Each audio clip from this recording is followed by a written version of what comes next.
Well, good afternoon. Thank you for joining us here in Mountain View and elsewhere on the VCs, and for the audience we'll eventually see on YouTube as well.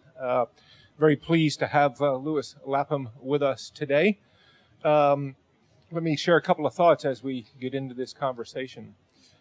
Personally, as a technologist for some 30 years now, I've long been fascinated not only by the impact of the technological change on media, but also by our own inclination to believe that our times are entirely unique. And of course, to some degree, our times are unique, but that's not only the case.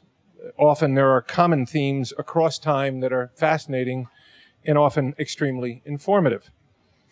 In reading Future, the magazine that you have in front of you this weekend, I was amused, for instance, by Plato's conveyance of Socrates' view that the invention of writing was not a great potion for remembering, that the marketers of the day were saying it was, but a tool that would introduce forgetfulness into the souls of those who learn it. A tool that would provide students with the appearance of wisdom, but not with its reality.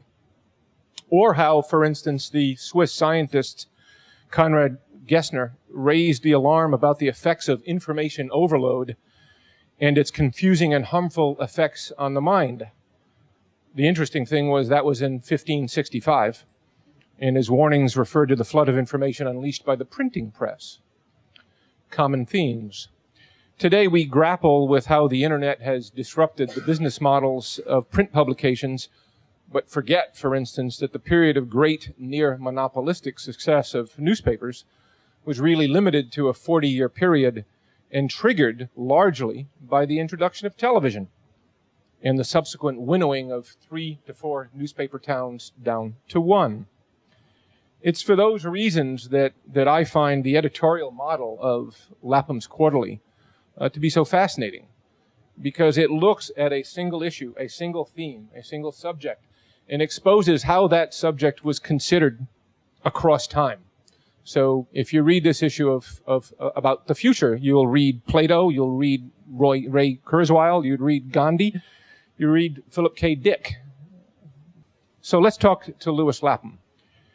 It's not an overstatement to call the gentleman at my right here a legend in American literature and journalism.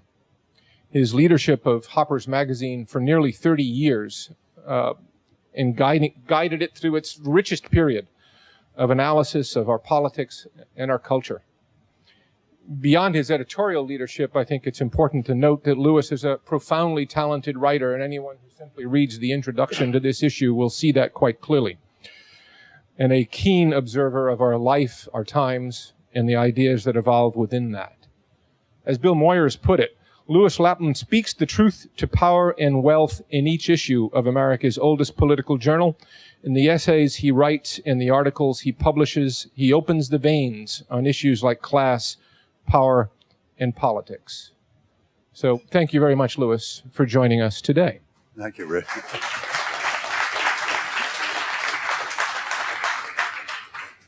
Thank you for that handsome introduction. Well, I only speak the truth, Louis. So why don't we start, actually, given Lapham's Quarterly, what was your inspiration for starting it in the first place?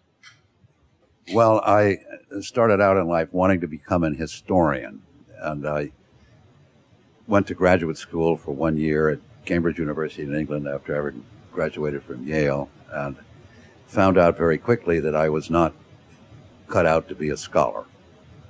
I didn't have the patience for footnotes. I had a passion for history, and I would listen to stories about everything and anything. Talleyrand's mistresses, Kaiser Wilhelm's uniforms, giant ants standing watch over the treasure of Peru, the Carthaginian Wars. But I was not a true scholar, so I became a journalist. And I came to San Francisco, where I was born and raised in San Francisco, and nearby here in Menlo Park. And I went to work as a newspaper reporter in 1957 for the San Francisco Examiner, and then gradually went to the New York Herald Tribune, went from the newspaper to the magazine, the Saturday Evening Post and Life, and then to Harper's Magazine in the 70s. And so I'm old enough to have seen a number of severe changes. I mean, when I first came to New York in 1960, there were 7 newspapers in the city. And the Life and the Saturday Evening Post were the major media of the 60s. But by the end of the 60s, they'd been supplanted by television. And so I was there both for the collapse of the Saturday Evening Post and the collapse of Life magazine. Now you see the kind of and then there's the introduction into the New York Times in the 1970s of the op-ed page. So that what in the 1950s would have been a 5,000-word article by, say, the Secretary of War or an aspiring president of the United States to be published in Harper's Magazine or The Atlantic, by the end of the 1970s, that had become a 750-word op-ed page piece in the Times or in the Wall Street Journal. And then, of course, you get the arrival of the internet in the 1980s, and you see the recasting not only of the newspapers but also of network television, so that the forms are continually evolving. And I'm, again, old enough to have seen a number of those changes, and so I'm not either horrified or surprised by the move to the internet. And so what led you recently to creating Lapham's Quarterly? Well, I'd been the editor of Harper's Magazine for 30 years, and I found that journalism can only take you so far, and that good long-form journalism is hard to come by. There are people that can do it well, and they are rare and precious talents, but there are not that many of them. And I also noticed that a lot of journalism was beginning to repeat itself. And also in the 80s, it became much more politicized. You were either for us or against us. You were either writing for a neoconservative journal or for a liberal journal, and they weren't really talking to each other. When I first became the editor of Harper's Magazine in the 70s, I could manage to put somebody like Irving Kristol and Michael Harrington in the same issue. I then believed in something called the marketplace of ideas, but during the 1980s, with the election of Reagan, and what were then known as the culture wars, journalism became more polemical, and you began to see the rise of people like Rush Limbaugh, who makes an appearance, I think, in the 1983 with a change of ruling by the FCC.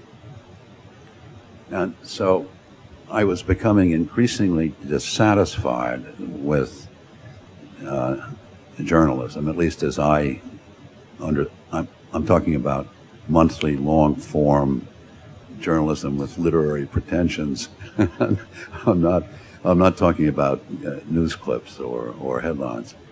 And I found that I was reading more and more. I was reading history because I was finding in the reading of history a substance, a form of narrative that I could, and less opinion. In other words, so much of journalism was turning into talking head opinion, and it was a question, and I was more interested in what do we know as opposed to what do we think?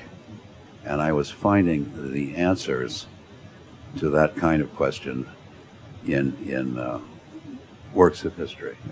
And I also was getting older. And when you were the editor of Harper's Magazine, what you would do is you would take 15 manuscripts home at night and hope to God you could turn at least one or two of them into something worth reading. And I didn't want to spend my time reading so many badly written manuscripts, and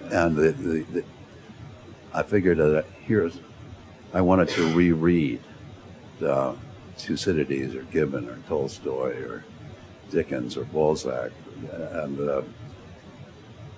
get back to the works that had survived the wreckage of time and the winnowing of bad translation by reason of the force of expression and the power of imagination.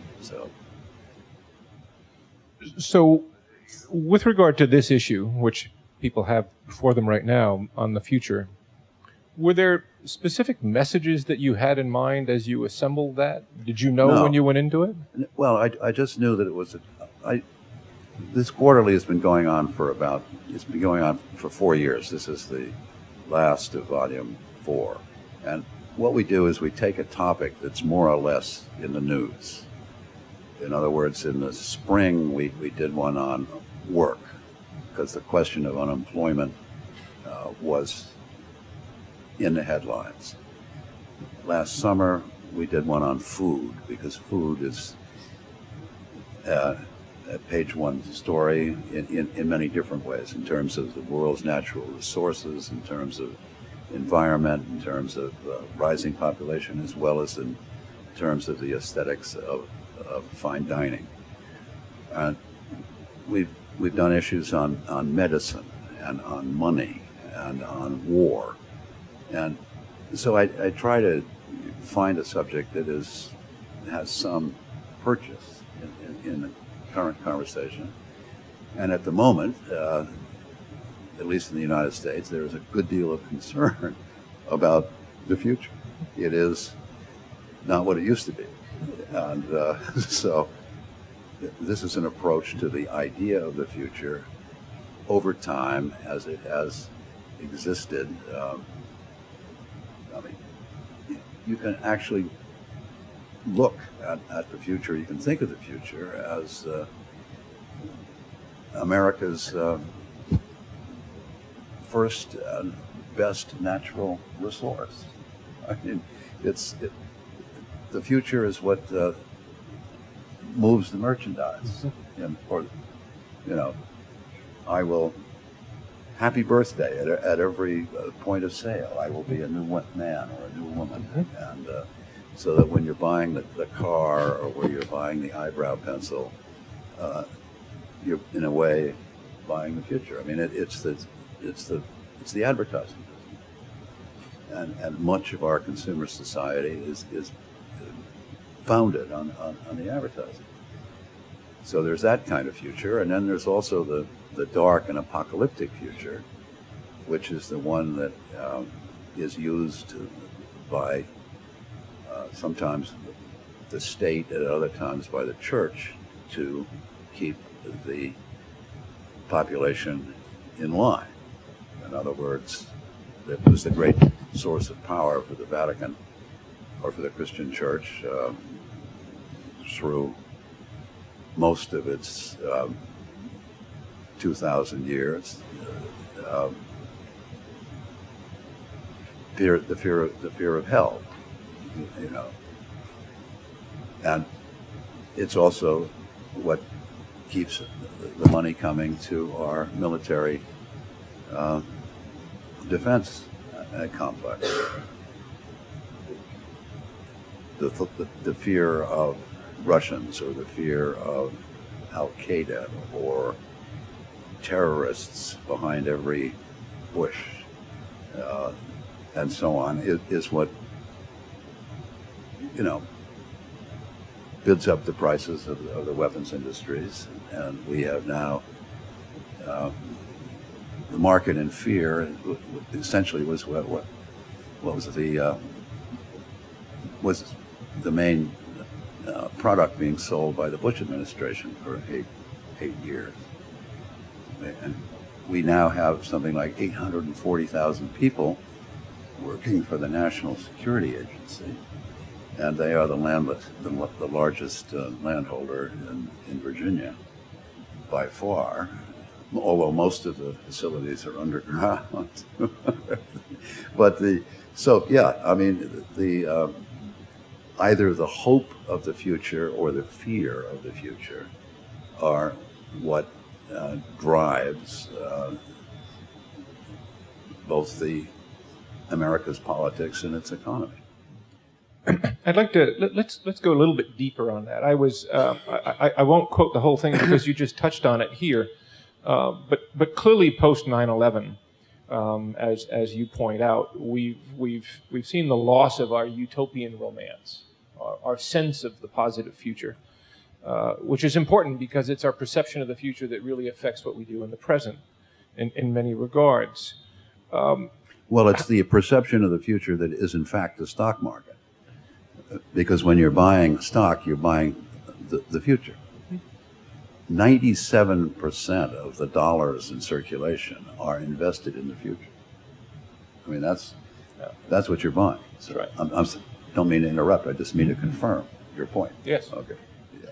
Yes, and so given that, and given that the American psyche was always about hope, was always about the quest for the future, ambition. We could all do something better, and that has deteriorated substantially, if not nearly completely, in the last decade, with the exception of maybe pockets of innovation. How do we switch that? Is there any guidance on how we move our perception in that regard? Well, it changes. I mean, you're right. I mean, the idea of America is a brave new world, and Thomas Paine actually says America is the birthday of a new world, full of life, liberty, and the pursuit of happiness. Those are the promises, and that's the premise of the Constitution.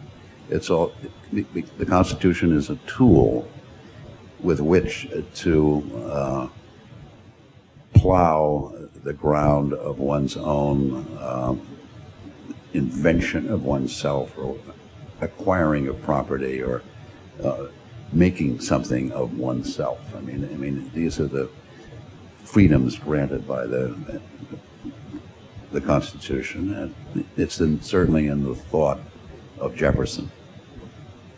But again, the future has changed shape over time. I can remember when the future was rosy and bright.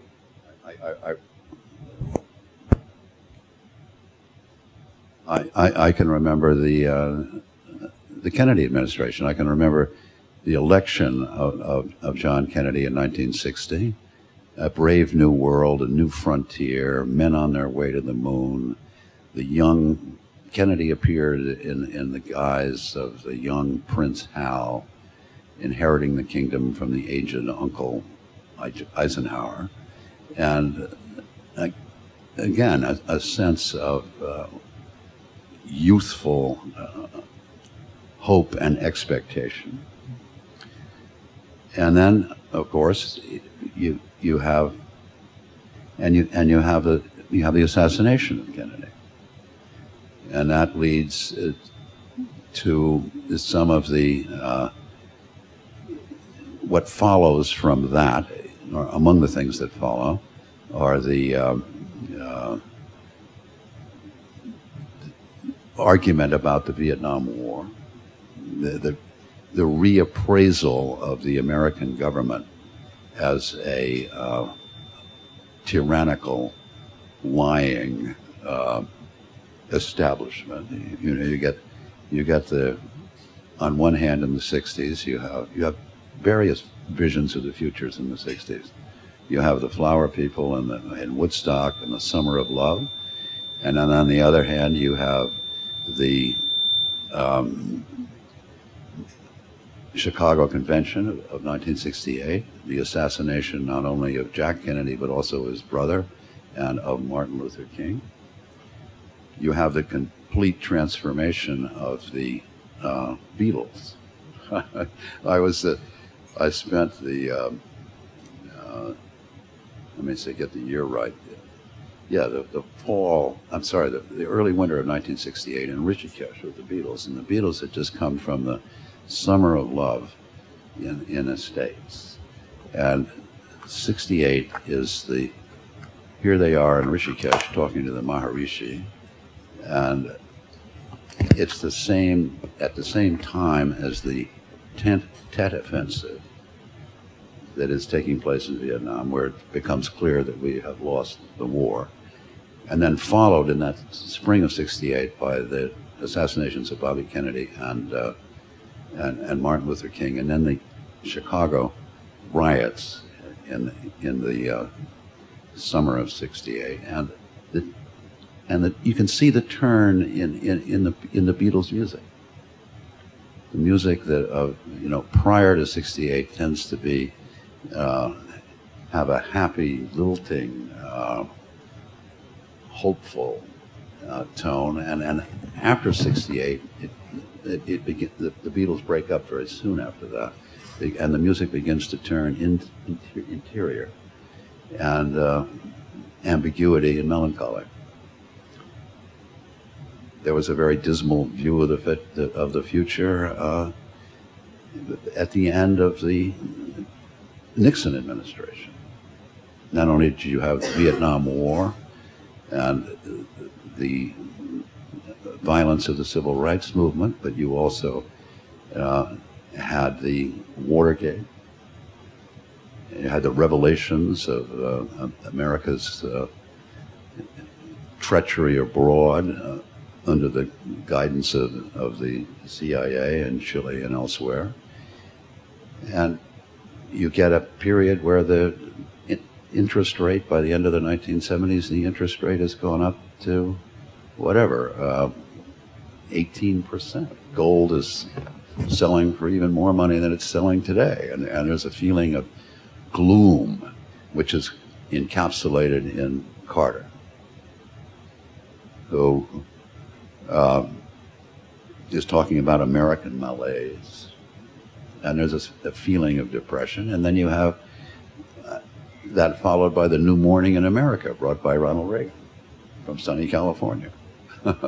So, yeah, the idea of the future is a work in progress, and it changes. And it is, of course, exactly what drives the stock market. The stock market is simply about the values of hope and fear.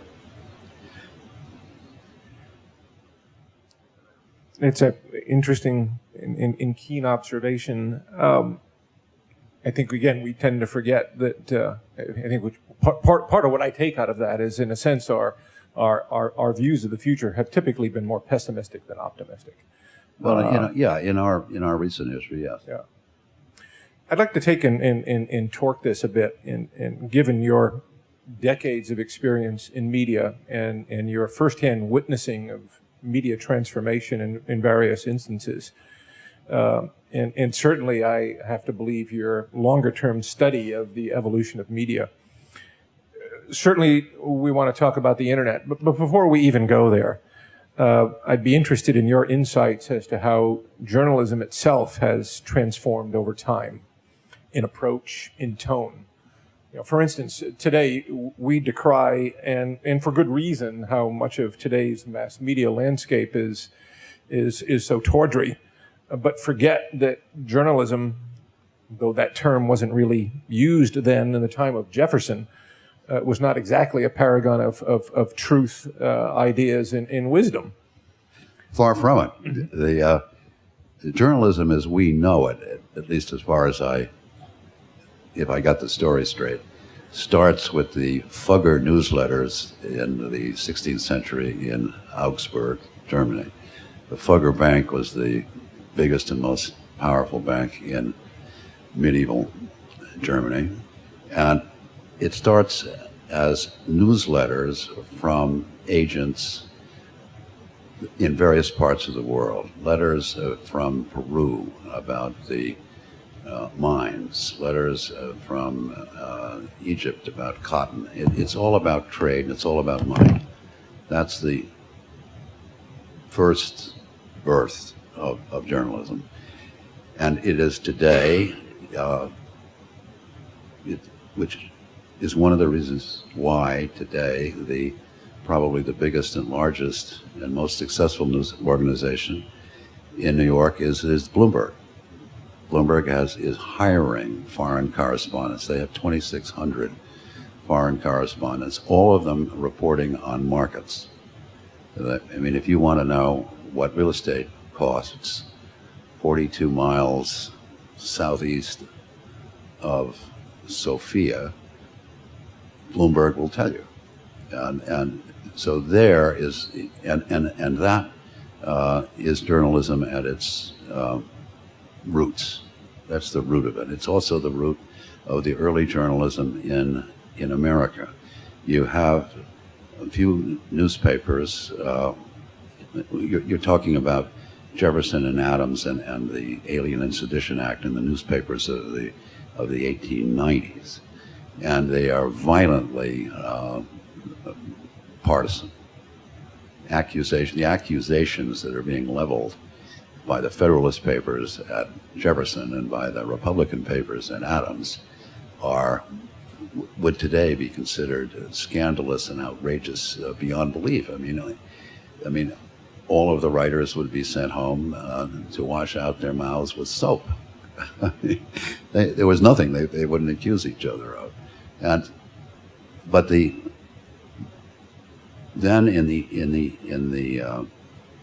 those were newspapers of limited circulation and with a specifically political purpose.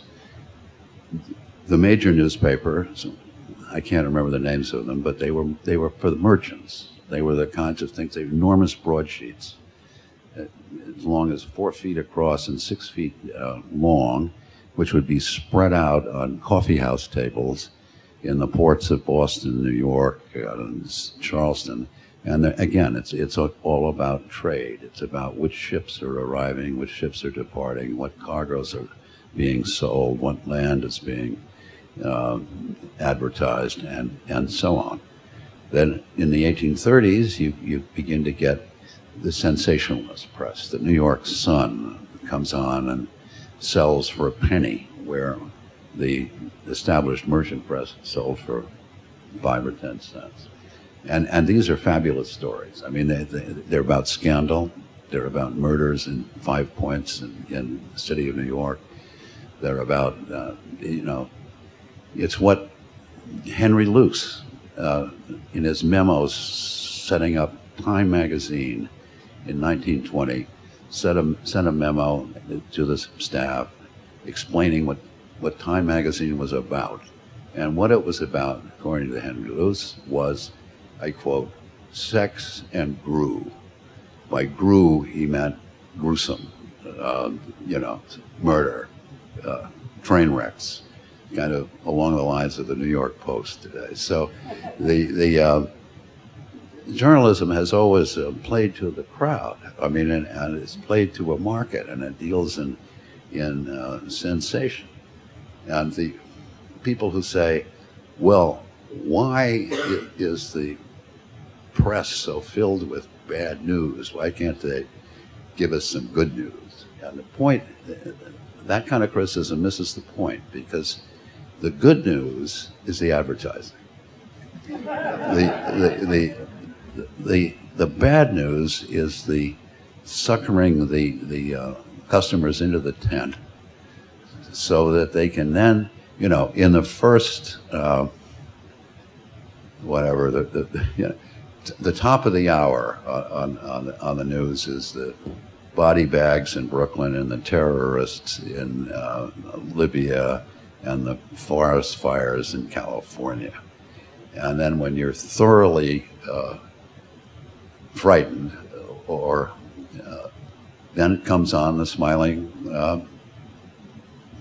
advertiser. Obey the law, pay your taxes, and you get to go to the Virgin Islands on the American Express card. And that's the good news. And that's what the press does. I mean, the press, hustles the bad news in order to sell the ads. I mean, I don't know if you know the way a newspaper is made up, but a newspaper is made up the first thing that are the ads. I mean, you get this was true when I was working for the San Francisco Examiner, and again when I was working for the New York Herald Tribune. I mean, you get the dummy comes up, and all the ad space is blocked out, and the how many ads have been sold tell you how much copy you can put in. I mean, the news is secondary, subject to the advertising. And again, what a newspaper is selling, mostly, it's selling itself in its traditional form. It's not selling itself as a source of information. It's selling itself as a billboard. That's its product, and that's where it makes its money, from the advertising. So again, it's subject to a market force, and always has been. I want to make sure we have time for questions, but there's at least one more I want to get in before we do that. And it's an area that I find particularly interesting in studying the evolution of media. It seems that with the introduction of new media technologies, whether one is talking about the printing press or radio or television or the internet itself for that matter, there's typically a longer lag before the form and style of the media itself change, understandably. Radio news, for instance, began with announcers reading the newspaper to their audiences before they recognized that a different writing style, crisper and so on, was more appropriate for that form, and so on and so forth. As much as I appreciate long-form narrative journalism, we know from analyses of audiences and reading habits and so on that people today have far less patience and are far less inclined to go to that full length of that 3,000-word article. I ask you this question because in your history, among your achievements have been interesting innovations in form. When you returned to Harper's in the 80s, one of your big innovations there was the Harper's Index, which, for those of you who don't know it, was basically this crisp, bullet-pointed list of statistical observations. There was both knowledge and observation in those very simple statements. So do you have any ideas or see opportunities in the evolution of the forms we use to convey complex ideas? Yes, I do. I see a lot of room for that. I mean, there was the Harper's Index, those of you who are familiar with it, but I also did something called Harper's Readings, which was they were short form things, excerpts taken from longer passages and from obscure places, from minor journals or from foreign newspapers, and usually or from court transcripts or from legal memoranda of various kinds. I mean, they were found objects and presented in much of the same way that quite a few of the blogs are now presented on the internet. This was before the internet, actually. This was 1983, and then we also had a form called the annotation, where we would take a document, whether it was a hospital bill or a writ of execution, and then spread it out on 2 pages, and then with annotation draw out the meaning behind the language or what the point was and so forth. And again, the form is constantly evolving and changing.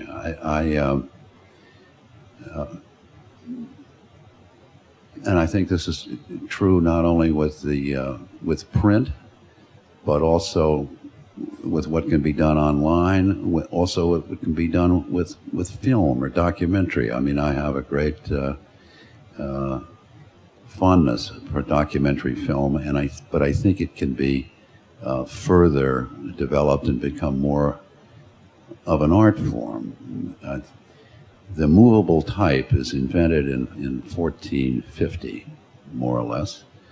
And for the first 50, 60 years, the reaction from the humanists in Italy and elsewhere in Europe is one of horror. It's as Richard said at the beginning of this conversation, the horror expressed by the established authorities has a way of sounding the same across time. I mean, you were mentioning somebody from 1565, and then much of that is true. Much of it, of what was being said, with the new type was worthless. But that's also true of much of what now gets posted on the internet. You're writing for much of it is disposable. It's language that is meant to be used as disposable. I mean, it's a customer. I mean, it's a consumer good. It's like Kleenex, and okay, but that's always been true, and it takes. I mean, if you go back and read the list of books that get, I forget what the major prizes are, the Pulitzer Prize and so forth. If you go back and look at the history of those books for fiction over the last 100 years, you'll be appalled at how many of them are so bad. But they weren't thought of as bad at the time, but they're seen as, they don't survive because the strength of their thought or expression is not sufficient to survive the test of time. So that we have a different look at them from our perspective.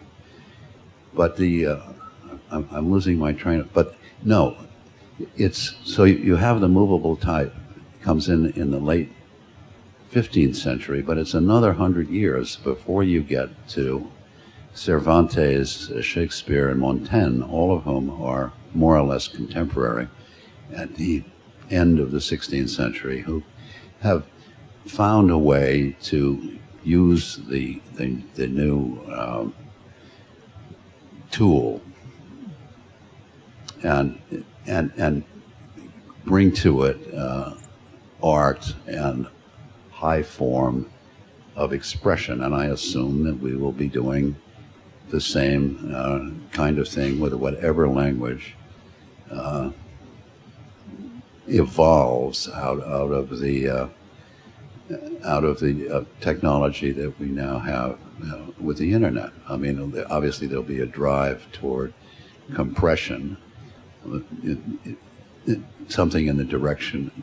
It'll take if you can elevate Twitter to the form of a Japanese haiku. That's the kind of thing that or you'll see it if you're familiar with the Hermann Hesse's book, The Glass Bead Game. You will see again that's like writing a computer program with not only philosophical ideas but also with musical phrase and poetic metaphor. I mean, I would think that anybody at Google would find an extraordinary groping toward some of the same kind of thinking in Hesse's book. I'm going to ask for questions if someone would like to approach the mic. I mean, to that last point, while we hunt for a questioner, if not, I'll jump in with one. But it's interesting that whenever there's a new medium that allows the propagation of more information, the first concern is that that's just going to yield more junk. And of course that's true, but it also seems true that the wheat to chaff ratios over time stay about the same. So with the internet, no question, there's hugely more chaff, but there's also a lot more wheat. Might take a little bit more time to find it, but it's there. You. Thank you. These days, most major publications live in a bifurcated state with an online edition and a print edition. Lapham's Quarterly maintains a website. I was wondering how you think of the two as separate entities, and more generally, where you see this strange bifurcation going. Well, our website is not a replication of the journal. It's its own thing. It's an allied endeavor in a different form. And there are things we can do on the internet with juxtaposition, with we have one of the departments is something called déjà vu. So we will take a news story off, within the last month or so, either a news story or photograph, and then match it to something remarkably close from 300, 500, 1,000 years ago. And we have set it up as a dissolve so that you have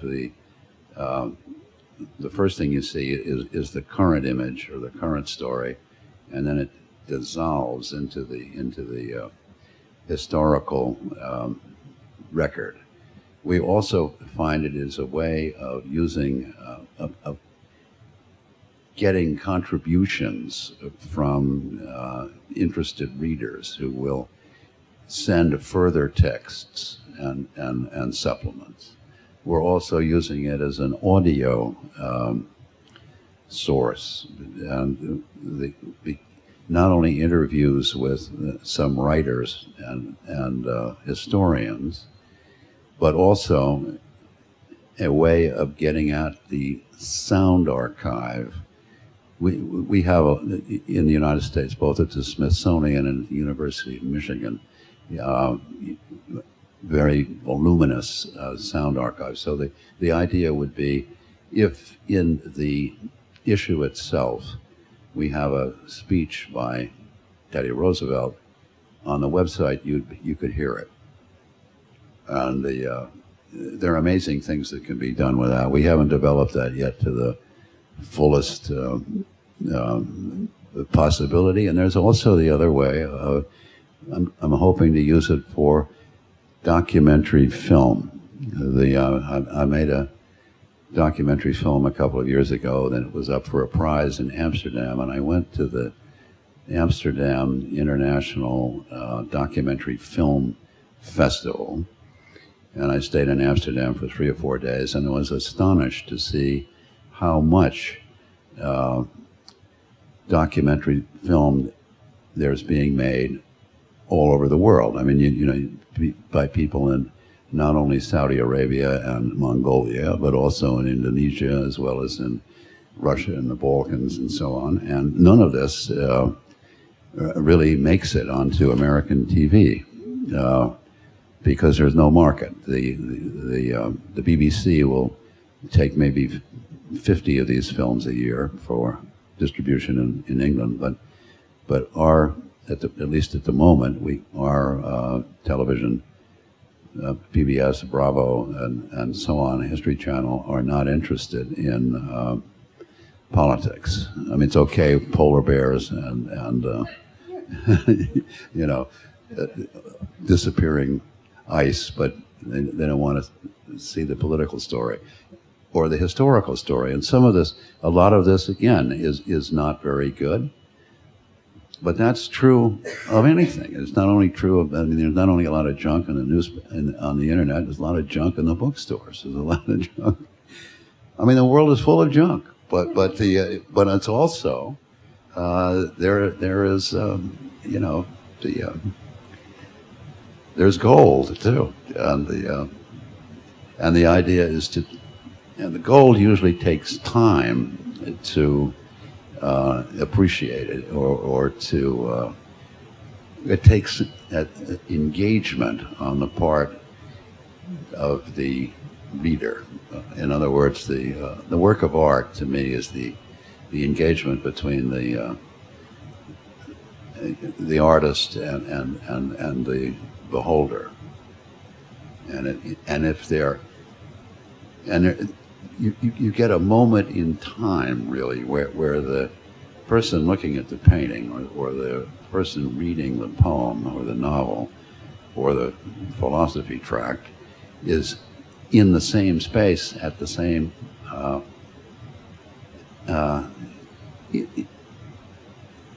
don't know what you'd call it, the same cloud, maybe, as the person who painted the painting, or the author who wrote the book. And it is in that joining of human energy that is the reason that great art survives. I mean, it's miraculous. And it can happen. I mean, it can happen off any kind of platform. But each platform, I would think, would have a different, something of a different medium. I can remember coming to New York in 1960, and it was clearly distinct. Literature, theater, dance, music, jazz, and they were called in those days the seven lively arts, and they had different audiences. They were different disciplines. They required different kinds of skills,